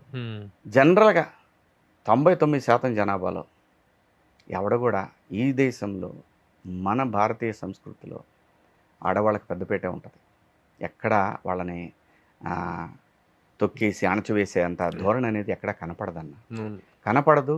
ప్రతి చోట కూడా వాళ్ళకి గౌరవార్థం, వాళ్ళకేదో వేరే అని కదా, వాళ్ళ గౌరవార్థం ప్రతి చోట మన వాళ్ళు చూపిస్తుంటారు. అది థియేటర్ దగ్గర సపరేట్ స్త్రీలకని రాసి ఉండేది మనకి. బస్సులో వెళ్తే వాళ్ళకి రిజర్వేషన్ ఉంటుంది. కొన్ని ప్రత్యేకమైన లేడీస్ బస్సులు ఉంటాయి, ప్రత్యేకమైన కంపార్ట్మెంట్లు ట్రైన్స్లో ఉంటాయి. ఈ రోజు లేడీస్కి టికెట్ లేదు బస్సుల్లో. జనరల్ అదేనా నేను చెప్పాను. ఈ దేశం అంతా గౌరవించే సంస్కృతి మనదే. ఆకతాయిలు అక్కడ ఉంటారు, ఎక్కడైనా ఉంటారు. ఆడవాళ్లలోనూ మంచి చెడ్డవాళ్ళు ఉంటారు, మగాళ్లలోనూ చెడ్డవాళ్ళు ఉంటారు. వీళ్ళిద్దరూ కలిసి ఆడవాళ్ళంతా దుర్మార్గులను ఆడనుకొని మగాళ్ళంతా దుర్మార్గులను వీళ్ళు అనుకుంటే ఇది ఎప్పటికీ తగిన రావణ కాష్ట. దీన్ని కాల్చడానికి ఎందుకు ఇలా అనిపిస్తుంది అనేది వాళ్ళు వ్యక్తిగతంగా ఆలోచించుకోవాల్సిందే తప్ప సమాజాన్ని దానికి రుద్దొద్దు. సమాజం ఈ దేశంలో మాతృమూర్తికి ఇచ్చేటటువంటి గౌరవం అది అజరామరం, ఎప్పటికీ ఉంటుంది. ఈ డిఎన్ఏలోనే ఉంది అది. ఎన్ని వెస్ట్రన్ కల్చర్లు వచ్చి మనల్ని డిస్టర్బ్ చేసినా ఈ సంస్కృతికి బ్రహ్మరథం పడుతూనే ఉంటుంది. ఈ జాతి, ఈ భారతదేశంలో ఉన్న ప్రజలు, మగవాళ్ళు కానీ ఆడవాళ్ళు కానీ మహిళకి పెద్దపీట వేయటం అనేది మన డిఎన్ఏలోనే, మన బ్లడ్లోనే ఉన్నది. రామారావు గారు ఆడపడుచులకి సమాన హక్కు అన్నాడు ఆస్తిలో.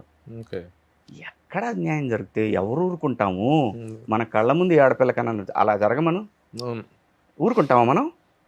మన ఇంట్లో వాళ్ళ మీద జరగచ్చు రేపు పొద్దున. ఏ ఆడపిల్లని ఆడపిల్లే కదా. సరే, ఇంతకీ మహిళా కమిషన్ అడిగిన దానికి ఇచ్చిన సంజాషికి వాళ్ళు సాటిస్ఫై అయ్యి ఏం చెప్పారు, ఏం జరిగింది అనేటువంటిది ఇంటర్నల్గా బయటకి ఏదో వచ్చింది కానీ news? అంటే అన్న మహిళా కమిషన్లో ఒక మంచి గుణం చూసాను నేను. ఉమ్, మన వాదనే కాకుండా కాయిన్కి ఆపోజిట్ సైడ్ ఏముందో కూడా ఉమ్, ఆవిడ ఉమ్, మేడం గారు ఉమ్, నాకు చాలా డీటెయిల్డ్గా వివరించారు. ఉమ్, సో ఐ రెస్పెక్ట్ కాన్స్టిట్యూషన్. ఉమ్, ఆ బాడీ కాన్స్టిట్యూషనల్ బాడీ, ఉమ్, మనం రెస్పెక్ట్ చేయాలి. అందుకే వెళ్ళాను. ఉమ్, ఆవిడ అడిగారు, లాయర్ రాలేదా అని. "ఇది దేనికి మేడం నాకు లాయర్? ఉమ్, నేను నేను పొరపాటున దొరికిన 2 అన్పార్లమెంటరీ వర్డ్స్కి వాలంటరీగా నేనే సారీ చెప్పాను. ఉమ్. ఇంక ఇందులో నేను లాయర్ని లాయర్ని పెట్టుకుని పెట్టుకునే చెప్పేదే ఉందండి ఉమ్, నేను ఉమ్, అని చెప్పాను. సో లేదండి, ఇదేమైందంటే మీలాంటి ఇన్ఫ్లుయెన్సర్స్ అలా మాట్లాడితే ఒకవేళ కొంతమందికి అర్థం కాక తప్పుగా తీసుకుంటే ఉమ్, అన్సర్టనిటీ ఉంటుంది కదా, బాగోదు కదా అంటే I accept madam, um, but నేను చాలా కాన్షియస్గా ఉంటానండి అని చెప్పడం జరిగిందన్న. ఉమ్. అంతే. అంతే అంతటితో బయటకు వచ్చిన తర్వాత కూడా మన మీడియా మిత్రులు కూడా ఇది చెప్పాను, ఉమ్, నేను ఇంతటితో ఈ విషయాన్ని క్లోజ్ చేశాను, Close. నేను ఇంకా మాట్లాడను. Okay okay. ఇదన్నా జరిగింది. Very good. అసలు ఆ రోజున ఈ విషయంలో ఇమ్మీడియట్గా రియాక్ట్ అది చాలా పెద్ద మ్యాటర్ అవడానికి కారకులైనటువంటి మహిళామణులు 2 ఉన్నారు. ఒకళ్ళు Anasuya and the other ladies Chinmayi. ఏంటి వాళ్ళ రియాక్షన్స్ ఏంటి? నాకు అసలు సంబంధమే లేదన్న, వాళ్ళతో నాకు వ్యక్తిగతంగా పరిచయం. వాళ్ళు రియాక్ట్ అయ్యారు. నేను అసలు వాళ్ళ కోణంలో అసలు చూడలేదు ఆ యాంగిల్ని. నాకేం సంబంధం వాళ్ళని అనడానికి, నాకేముంది రైట్? వాళ్ళు ఎవరో కూడా నాకు తెలియనప్పుడు వ్యక్తిగతంగా నాకేంటి వాళ్ళతోటి. సో నేను దాన్ని ఏంటంటే వాళ్ళు అన్నది కనుక నేను ఆపోజిట్లో పెడితే మళ్ళీ రచ్చ, వాళ్ళని కామెంట్స్తో వేధిస్తారు, ఇవన్నీ నాకు ఇష్టం లేదు. నేను అందుకే ఇంకా అంతటితో అక్కడితో ఆ విషయాన్ని వదిలేశానని చెప్పాను. ఏదైనా వాళ్ళ విఘ్నత, నాకు సంబంధం లేదన్న. మొత్తానికి అది మాత్రం సెన్సేషన్ అయిపోయింది. చాలామంది శివాజీ వాడిన పదాలు తప్పైతే కావచ్చు కానీ the sense and the content of Shivaji what he means is not bad అదే అన్న అనేటువంటిదే అన్ని చోట్ల కూడా స్ప్రెడ్ అయినటువంటి మ్యాటర్. అందరూ కూడా దాన్నే ఇది చేశారు. అంతే అన్న. ఆ 2 పదాలు స్లిప్ అవటమే. ఏదేమైనా కంగ్రాచులేషన్స్ నీకు. ఎందుకంటే ఈ మధ్యకాలంలో మేము రెగ్యులర్గా మీడియాలో చాలామంది ప్రెస్ మీట్స్కి అటెండ్ అవుతున్నాం కదా, మీడియా అందరం కూడాను. మీడియాలో యాంకర్స్ కానీ హీరోయిన్లు కానీ చాలా పద్ధతిగా వస్తున్నారు. అది జరిగిన తర్వాత నిండుగా వస్తున్నారు, నిండుగా కప్పుకొని వస్తున్నారు. నాకు నిజాయితీగా నా ఆత్మ మీద చెప్తున్నాను, ఎవరు ఎలాగైనా బతికేయచ్చు అన్న. నేను అనేది సర్కమ్స్టాన్సెస్, మీ మర్యాదను మీ గౌరవాన్ని పెంచుకునే విధంగా మగాడు, 2 ఆడవాళ్ళు, ఇద్దరికీ బాధ్యత ఉంది ఈ సొసైటీ మీద. ఇది మనం నెక్స్ట్ జనరేషన్ క్యారీ ఫార్వర్డ్ చేయాల్సింది. వెస్ట్రన్ ఇన్ఫ్లుయెన్సెస్ చాలా ఉంటాయి మన మీద, బట్ మనం వాటిని ఎంతవరకు తీసుకోవాలో అంతవరకే తీసుకోవాలి. కానీ వాటిని మగవాళ్ళు దాన్ని ఆదర్శంగా తీసుకోకూడదు, ఆడవాళ్ళు దానికి ఆదర్శంగా. మనకి ఎంతవరకు మన గౌరవాన్ని కాపాడుతా అంత ఎవడిష్టం వచ్చినట్టు వాళ్ళు చేసుకోవచ్చు, అదేం తప్పు లేదు. రిస్ట్రిక్ట్ చేసేవాడు వాడంత మూర్ఖుడు ఇంకెవడో ఉండడు నాకు తెలిసినంత వరకు. యాక్చువల్గా తమ్ముడు looking glamorous is different from looking obscene. కొంత ఏమైందంటే కనిపిస్తాం, తేడా తెలుసుకోవాలి. కొంత ఏమైందంటే అన్న, నాకు ఆలోచిస్తే నాకు అనిపించింది ఏంటంటే, ఏదో ఎక్కడో తెలియని కొన్ని బాధలు కొంతమంది మగాళ్ళని కొంతమంది ఆడాళ్ళని ప్రొవోక్ చేస్తుంటాయి. ఏదో అన్యాయం జరిగిపోతుంది అని. అది మగవాళ్ళల్లోనూ ఉంది, ఇటు ఆడవాళ్ళలోనూ ఉంది. సో వీటన్నిటిని బ్యాలెన్స్ చేసుకొని ముందుకు పోయి రాబోయే తరాలకు మనం అందిస్తే ఇంకా మన పిల్లలు మన జనరేషన్స్ బాగుంటాయి. అంతే. రాజకీయాల పట్ల శివాజీకి ఉన్న అవగాహన, శివాజీ ఏర్పరచుకున్న అవగాహన చాలా మెచ్యూర్డ్గా అనిపిస్తుంటుంది. What is the present stand of Shivaji as far as politics are concerned? అంటే నేనేం గమనించుకుంటే ఉన్నానా, ఇది శృతి మించిన తప్పు అని అంటే మాత్రం ఖచ్చితంగా మాట్లాడతాను. సరే, ఈ ప్రభుత్వం వచ్చి ఒక 1.5 year అవుతుంది. సో కాబట్టి ప్రతి వాళ్ళకి సెటిల్ అవడానికి టైం పడుతుంది, ఎవరికైనా సరే. సో చిన్న చిన్న తెలిసి తెలియని ఒక లెస్ పర్సంటేజ్, ఒక 10-15% ఎమ్మెల్యేలు కన్ఫ్యూజ్ అవుతూ చేసే చిన్న చిన్న పొరపాట్లు అంతే తప్ప అది రాష్ట్రానికి పెనుముప్పుగా తయారయ్యేటట్టయితే మాట్లాడతా అన్న. పెనుముప్పుగా తయారటం సంగతి ఏమో కానీ 1.5 year is not a less time. 6 నెలలు అంటారు సీట్లు సర్దుకోవడానికి, మనుషులు ఒక పొజిషన్స్లో పరిస్థితుల పట్ల అవగాహన ఏర్పరచుకోవడానికి కొత్తగా ఏర్పడిన ప్రభుత్వానికి ఒక 6 నెలల టైం అనేది గ్రేస్ పీరియడ్ అంటారు. కానీ ఇప్పటికి 1.5 year దగ్గరిపోయి దాదాపు 2 years కావస్తుంది కూటమి ప్రభుత్వం ఏర్పడి. కానీ పూర్తి స్థాయి సంతృప్తికరమైనటువంటి అవుట్పుట్ వాళ్ళ దగ్గర నుంచి వస్తుందా, సంతృప్తికరమైనటువంటి రిజల్ట్ వస్తుందా, అడ్మినిస్ట్రేషన్ అనేది గాడిన పడిందా, గత 5 సంవత్సరాల కాలంలో జరిగినటువంటి వాటికి సరైనటువంటి రిప్లేస్మెంట్స్, సరైనటువంటి ఇది ఇవ్వగలుగుతున్నారా అనే విషయంలో వాట్ ఈజ్ యువర్ ఆన్సర్? అన్న ఇక్కడ ప్రభన్న ఇక్కడ 100% సాటిస్ఫాక్షన్ ఏ ప్రభుత్వం లేదు. దేశాన్నైనా రాష్ట్రాన్నైనా నడపాల్సిన నాయకుడు గనక కరెక్ట్ దారిలో వెళ్తుంటే, ఒకవేళ ఎక్కడన్నా అక్కడక్కడ గాడి తప్పినవి ఉన్నా కూడా సెట్ చేయగల సమర్థత ఉన్న నాయకుడు. ఆ విషయంలో ఖచ్చితంగా కూటమి ప్రభుత్వం ఆ దిశలో ప్రయాణం చేస్తుందని నాకు అనిపించింది. ఇక అక్కడక్కడ పొరపాట్లు ఈ దేశంలోనే కదా, అమెరికాలో కూడా జరుగుతూ ఉంటాయి. అగెన్స్ట్ కాన్స్టిట్యూషన్ జరుగుతుంటాయి, అగెన్స్ట్ రూల్స్కి పోతూ ఉంటారు. నేచర్ తన ఓన్ కోర్స్ తను చూపిస్తుందని బలంగా నమ్మే మనిషిని నేను. బట్ 100% సాటిస్ఫాక్షన్ ఎక్కడ రాదన్నా. సాటిస్ఫాక్షన్ రావాలంటారు. ఇప్పుడు అడ్మినిస్ట్రేషన్ అన్నారు కదా మీరు, గాడిలో పడిందన్న. అడ్మినిస్ట్రేషన్ మాత్రం గాడిలో పడింది పక్కాగా. ఇక్కడ ఏంటంటే అన్న, ఏ ప్రభుత్వం ఉన్నా ఏంటంటే ఒక వ్యవస్థలో లోపాలని మనము కామన్గా గమనించవచ్చు. పోలీస్ డిపార్ట్మెంట్లో వాళ్ళకు ఉండే ప్రెషరు ఈ భూమి మీద ఏ డిపార్ట్మెంట్కి ఉండదు. But they try their level best అన్న. 100% అందులో సందేహం లేదు. ఒకవేళ అవతల వాళ్ళు చెప్పింది వినాల్సి వచ్చినా కానీ వాళ్ళు చాలా తెలివిగా పనిచేసుకుంటా పోతుంటారన్న. ఏ ప్రభుత్వంలో అయినా సరే అప్పుడప్పుడు కొంతమంది బలవుతుంటారన్న దానికి. కానీ నిజంగా మాట్లాడుకోవాల్సిన సబ్జెక్ట్ కూడా అది. ఇప్పుడు జగన్ ముఖ్యమంత్రిగా ఉన్న టైంలో, వైఎస్ఆర్సీపీ అధికారం ఉన్న టైంలో ఏ పోలీసులు అయితే ఓవర్ యాక్షన్ చేశారో అనేటువంటిది వాళ్ళ మీద ప్రెజర్ తీసుకుని వాళ్ళని సైడ్ ట్రాక్లో పెట్టేసేసి, లూప్ లైన్లో పెట్టేసి చేస్తున్నారు. కానీ పోలీసు యంత్రాంగం పట్ల ఆ పర్టికులర్ విషయంలో ఒక సానుభూతి అనేటువంటిది అవసరం. ఎందుకంటే ఏ పార్టీ అధికారంలో ఉంటే ఆ పార్టీ తరపు ఇన్ఫ్లుయెన్స్కి ఖచ్చితంగాను తప్పనిసరి పరిస్థితుల్లో తలవగ్గాల్సి వస్తుంది. ఆ పరిస్థితులు కల్పిస్తుంది ఈ రాజకీయ నాయకులు. ఈ రోజున తెలుగుదేశం పార్టీ వచ్చినా సరే వాళ్ళ డ్యూటీ వాళ్ళు చేస్తున్నారు. కానీ చాలా మంది ఆఫీసర్స్ని జగన్ ప్రభుత్వంలో ఉన్నప్పుడు ఉన్నటువంటి వాళ్ళని ఇప్పుడు వీళ్ళు లూప్ లైన్లో పెట్టి పోలీసు డిపార్ట్మెంట్ తాలూకు ఆ నిస్సహాయతని అర్థం చేసుకోకుండా, ఇప్పటికీ పోస్టింగ్లు ఇవ్వకుండా వాళ్ళని ఏడిపిస్తున్నారు, వాళ్ళని ఇది చేస్తున్నారు అనేటువంటి దానికి వాట్ ఈజ్ యువర్ అబ్జర్వేషన్? అన్న నేను అబ్జర్వ్ చేసిందంటే, వేళ్ల మీద లెక్క పెట్టగలిగినంత మందిని మాత్రమే మీరు చెప్పిన ఆ లైన్లో ఉన్నారు. వాళ్ళ మీద డిపార్ట్మెంటల్ ఎంక్వైరీలు నడుస్తూ ఉంటాయి. ఒకవేళ వాళ్ళు ఇది అన్యాయం అని చెప్పి కోర్టుకు వెళ్ళిన వాళ్ళు మళ్ళీ పోస్టులు తెచ్చుకున్న సందర్భాలు కూడా ఈ 2 సంవత్సరాల్లో జరిగినాయి. సో కాబట్టి అప్పుడున్నంత ఆ వ్యతిరేకత ఏదైతే 40 మంది డిఎస్పీలు కమ్మోళ్ళు ఉన్నారని, ఇలా ఆఫీసర్ని సిఐల్ని వాళ్ళని లూప్ లైన్లో పెట్టడము, శాలరీస్ కూడా రాకపోవటము, సో ఇలాంటి పరిస్థితులు అయితే ఈ ప్రభుత్వంలో కనపట్లేదన్న. అది ఐఎమ్ షూర్. అలాగే చాలామంది కార్యకర్తల్లో కూడా గత ప్రభుత్వంలో ఉన్న ఆఫీసర్లు మీరు ఎందుకు కంటిన్యూ చేస్తున్నారని, ఇదేంటంటేనా కార్యకర్తల మధ్య అటు ఆ పార్టీ కానీ ఈ పార్టీ కానీ కొంత ప్రభుత్వ నాయకత్వం ఒత్తిడికి గురవుతూ ఉంటుంది. ఈ ఒత్తిడిని భరిస్తూనే రూల్ బుక్ని ఫాలో అవుతూ పోతా ఉన్నాడు నాయకుడు. ఇదైతే గమనించాను. కొన్ని సందర్భాల్లో మాత్రం రాజు అనేవాడు మొండిగా ఉండాల్సిందే. ఆ లోపం కూడా నేను గమనించాను బాబు గారిలో. కొన్ని సందర్భాల్లో కొన్ని చర్యలు ఖచ్చితంగా తీసుకోవాలా. ఏ విషయాల్లో, ఏ కేసుల విషయంలో ఆయన అంత సమర్థవంతంగా వ్యవహరించలేదని మీరు అనుకుంటున్నారు? కొన్ని ఘటనలు చూస్తే అన్న, ఆయన అసాసినేషన్లో అప్పట్లో వచ్చిన పేర్ల విషయంలో కానివ్వండి, ఆయన తిరుపతి అలిపిరి ఘటనలో కానివ్వండి, అలాగే కొన్ని సందర్భాల్లో రైలు తగలబెట్టేటప్పుడు కానివ్వండి, కొన్ని సందర్భాల్లో ఎలిగేషన్స్ వేసిన ఈ సారూప్యత ఒక 4-5 అది కంటిన్యూగా వెళ్తూ ఉంది. బట్ అటువంటి విషయాల్లో చాలామంది కార్యకర్తలకి అట్లాంటి ఇది ఉంది. కానీ నాయకుడు కూడా కొంచెం ఏంటంటే ఆ బ్యాలెన్సింగ్లో ఏంటంటే రూల్ బుక్ని పాటించాలి, దీనికి సరైన న్యాయం జరగాలి. ఈ రెండింటి మధ్య నలిగిపోతూ ఉంటాడు నాయకుడు. అదేంటంటే సహజంగా చూసే వాళ్ళకి ఏంటంటే ఈయన ఇంతనబ్బా అన్నట్టు ఈ నాయకుడి మీద ఉంటుంది. అవతల ఆ నాయకుడి మీద ఏంటి అసలు కూర్చొని అసలు మొత్తం అసలు డిస్కస్ చేయడేంటనే బాధ ఆ కార్యకర్తల్లోనే ఉంటుంది.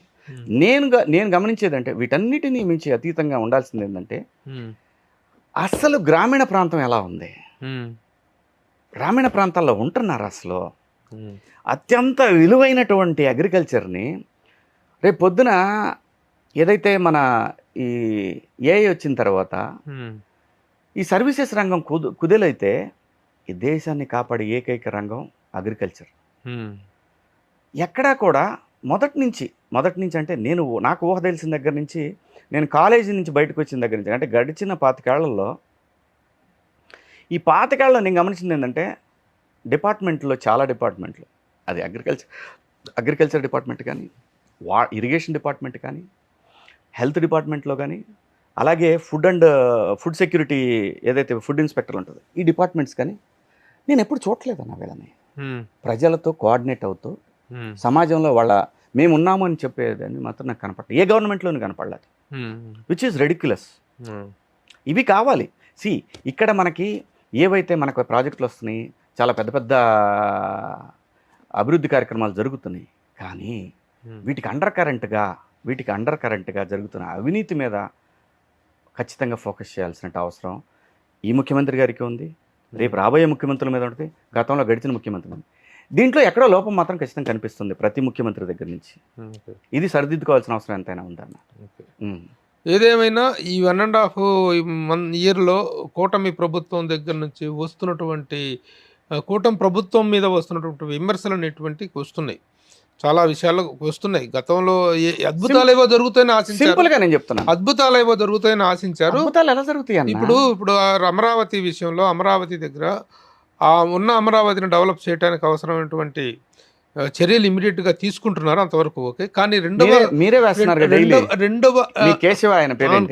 ప్రతి గంటకి వేస్తుంటాడు ఆయన. అవునవును. రెండవసారి మళ్ళీ భూసేకరణ 50,000 ఎకరాల భూసేకరణ అనేటువంటిది అవసరం.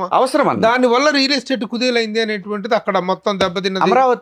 అమరావతి భావితరాల కోసం కానీ రియల్ ఎస్టేట్ ఆపర్చుల కోసం కాదన్న. అక్కడ రైతులు ఇచ్చింది వాళ్ళ బిడ్డల భవిష్యత్తు కోసం, ఆంధ్రప్రదేశ్ భవిష్యత్తు కోసం. ఎందుకు అవసరం అంటే ఈ సమీకరణ అనేది, భూ సమీకరణ అనేది అంటే ఇంతకుముందు ఇచ్చిన పద్ధతిలోనే భూమిని తీసుకోవటం రైతుల దగ్గర నుంచి. ఎందుకనంటే అన్న, మీరు కొత్త సిటీలు ఈ దేశంలో నయా రాయ్పూరును ప్లస్ అది చండీగఢ్ మనం చూస్తున్నప్పుడు, నేను చిన్నతనంలో మొదలైన చండీగఢ్, ఈ రెండింటికి ఒక సారూప్యత ఏంటంటే, ఒకటేంటంటే చండీగఢ్ లోపం ఏంటంటే ఇన్ఫ్రాస్ట్రక్చర్ లేదు అక్కడ. ఇన్ఫ్రాస్ట్రక్చర్ అంటే ఏంటన్నా, రోడ్స్ కరెక్ట్గా, అలాగే ఫ్యూచర్ రోడ్స్, ఇప్పుడు రోడ్స్ కాదు, ఫ్యూచర్ రోడ్స్, అలాగే మన ఎయిర్పోర్టు. ఇంత పెద్ద క్యాపిటల్ సిటీకి ఒక ఎయిర్పోర్ట్ క్యాపిటల్ సిటీలో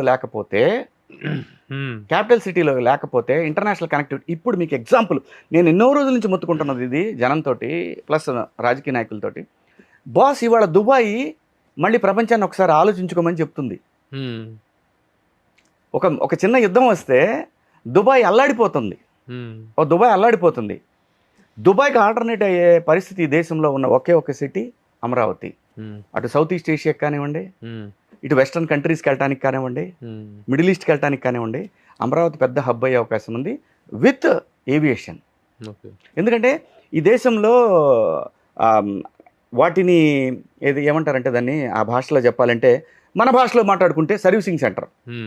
ఓ ఫ్లైట్ ఒక 16 hours 14 hours ట్రావెల్ చేసి 15 hours ట్రావెల్ చేసి వచ్చిన ఫ్లైట్, దానికి సర్వీసింగ్ చేయాల్సిన పరిస్థితులు ఉంటాయి, రిపేర్లు వచ్చినవి ఉంటాయి, చిన్నవి ఉంటాయి. వీటన్నిటికి కూడా సెంటర్ ఏర్పాటు చేయాలనేది ఇప్పుడు చెప్పలేదు ఆయన, అప్పుడెప్పుడు 2014లో చెప్పినటువంటి అంశాన్ని నేను గుర్తు చేస్తున్నా ఇప్పుడు. సో ఖచ్చితంగా అక్కడ ఎయిర్పోర్ట్ కావాలి, స్పోర్ట్స్ సిటీలు కావాలి. ఇవన్నీ లేకపోతే నీకు ఇవాళ నువ్వు మీరు వేరే ప్లాట్ఫామ్ వేసింది, భారతదేశంలో వెళ్తున్న రాష్ట్రాలు ఏమిటి అనేసినప్పుడు ఆంధ్రప్రదేశ్ కూడా దానికి ఒక పొజిషన్ ఏర్పాటు చేసుకుంది. దాంట్లో ఆ పొజిషన్ ఏర్పాటు చేసుకున్నప్పుడు అక్కడ ఇన్ఫ్రాస్ట్రక్చర్ కంప్లీట్గా లేకపోతే, చేసిన దానికి ఇంత చేసి బిల్డింగులు కట్టేసి ఇవన్నీ చేసి మళ్ళీ హైదరాబాద్ నుంచో ఎవరో రావాలి, బెంగళూరు నుంచి రావాలి, మళ్ళీ వాడు ఇక్కడికి దాకా వచ్చి, ఇవన్నీ కుదరదు. డైరెక్ట్ కనెక్టివిటీ 100% అన్న. ప్లస్ ఇంకోటి కూడా నేను నిజాయితీగా చెప్తున్నాను, ఇక్కడ 3 పంటలు పండే భూములు ఏమి లేవు ఈ సమీకరణలో.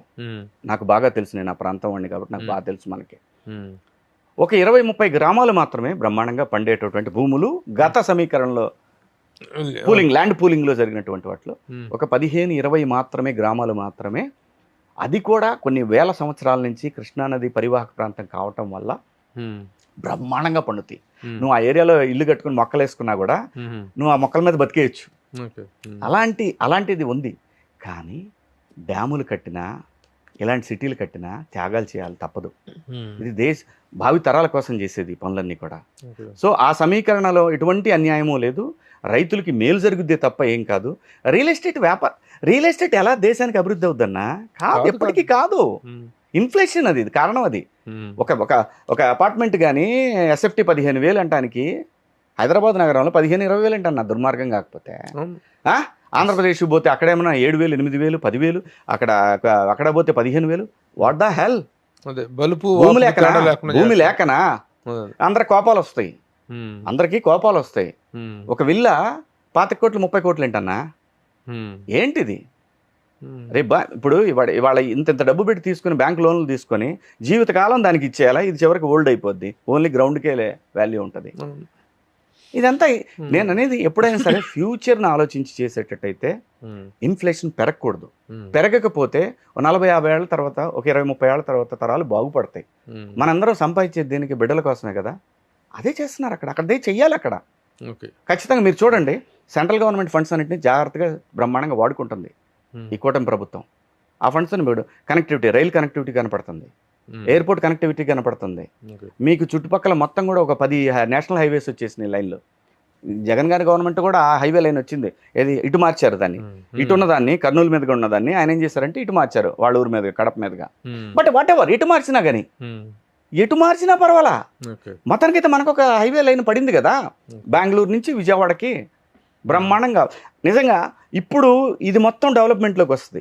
ఈ స్ట్రెచ్ 550 కిలోమీటర్లు స్ట్రెచ్ ఇప్పుడు వేసే కొత్త దీంట్లో.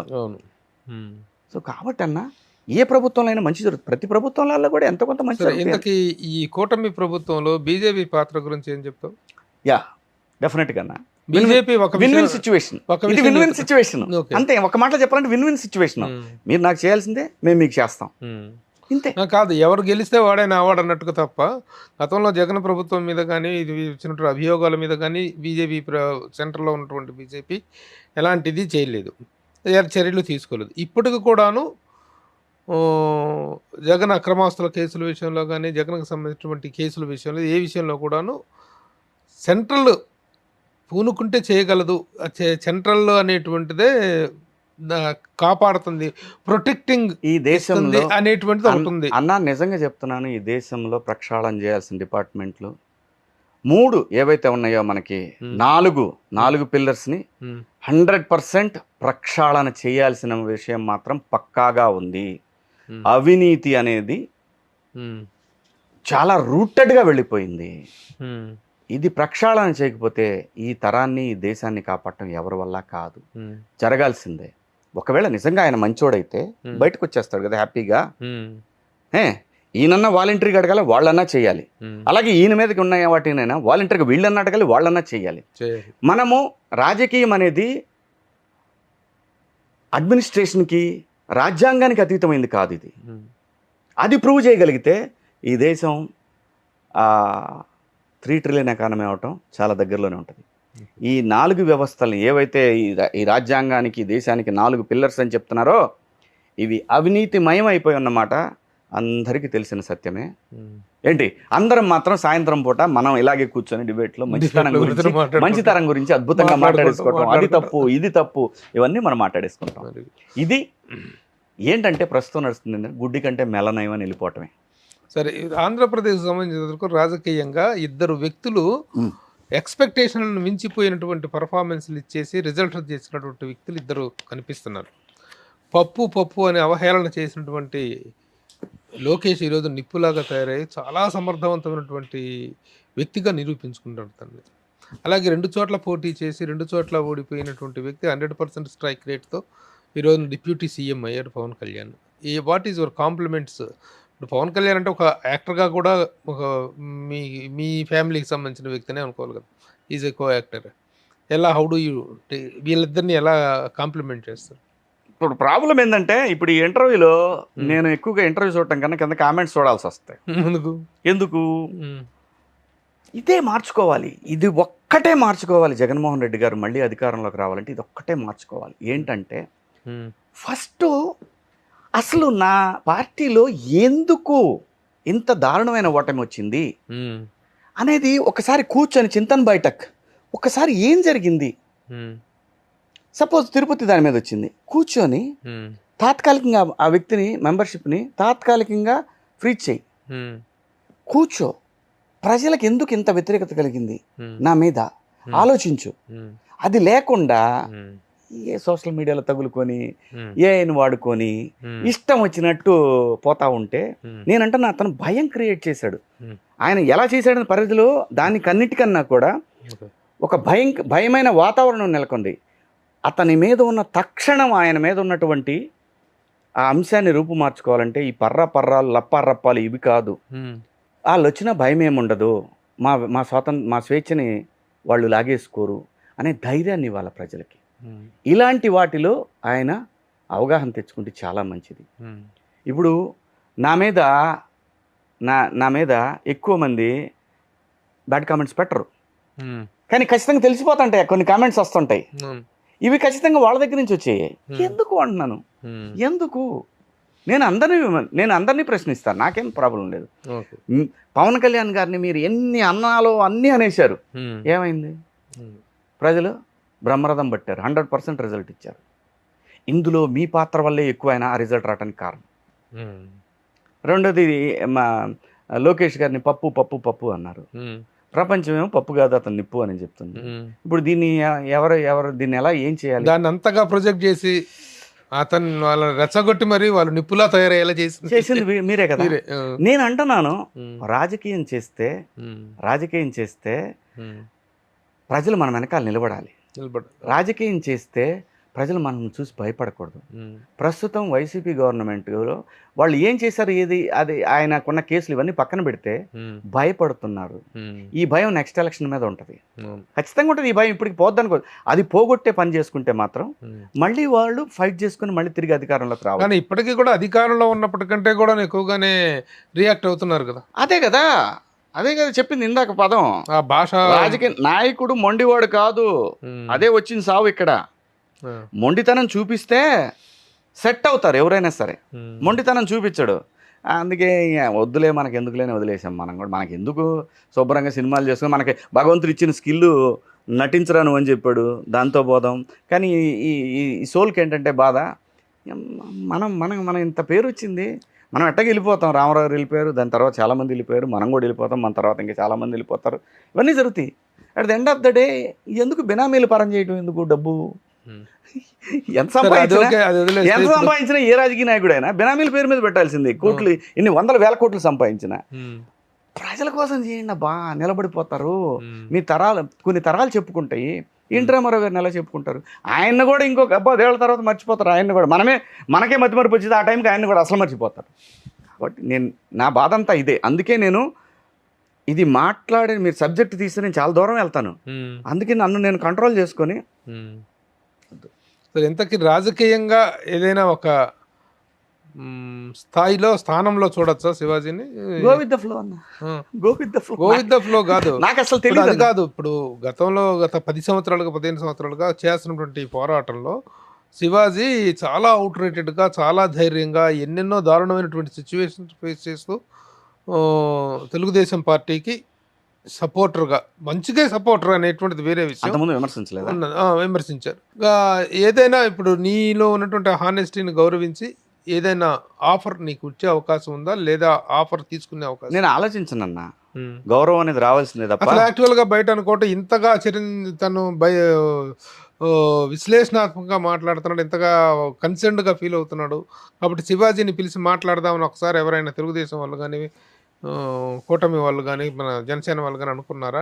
వాళ్ళ వైపు నుంచి నీకు వచ్చిన ఆఫర్ కానీ, నీ వైపు నుంచి వాళ్ళకి వెళ్ళిన రెండూ లేవన్నా. కానీ నాకు ఆలోచన పెద్దగా లేదన్నా. నేను ఎప్పుడైనా ఏం కోరుకుంటాను, గౌరవం రావాల్సిందే తప్ప గౌరవాన్ని అడగకూడదు అన్న. ఇప్పుడు గౌరవాన్ని అడిగి తీసుకోకూడదు, గౌరవం రావాలా. కానీ నాకు వాటన్నిటికన్నా ముఖ్యం కూడా నన్ను చాలా బాధపడుతున్న విషయం ఏంటంటే, పల్లె చాలా ఇబ్బందుల్లో ఉంది. వాళ్ళ బెల్ట్ షాపులు విపరీతం అయిపోయినాయి. ఏ పార్టీ వచ్చినా ఆ నాయకులు ఖచ్చితంగా రెండింటినీ వాడుతున్నారు. ఇందులో ఏమీ ఎవరికి మొహమాటాలు లేవు, ఏది అబద్ధం కాదు, రెండు నిజాలే.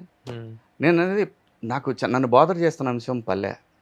ఎందుకంటే పల్లెలో ఈ రోజున ఎక్కడ పోయినా కూడా పొద్దున్నే మొదలు పెడితే తాగి పడేస్తూ ఉన్నారు. ఎవరన్నా పోయినా గౌరవం లేదు, మాట్లాడటం లేదు.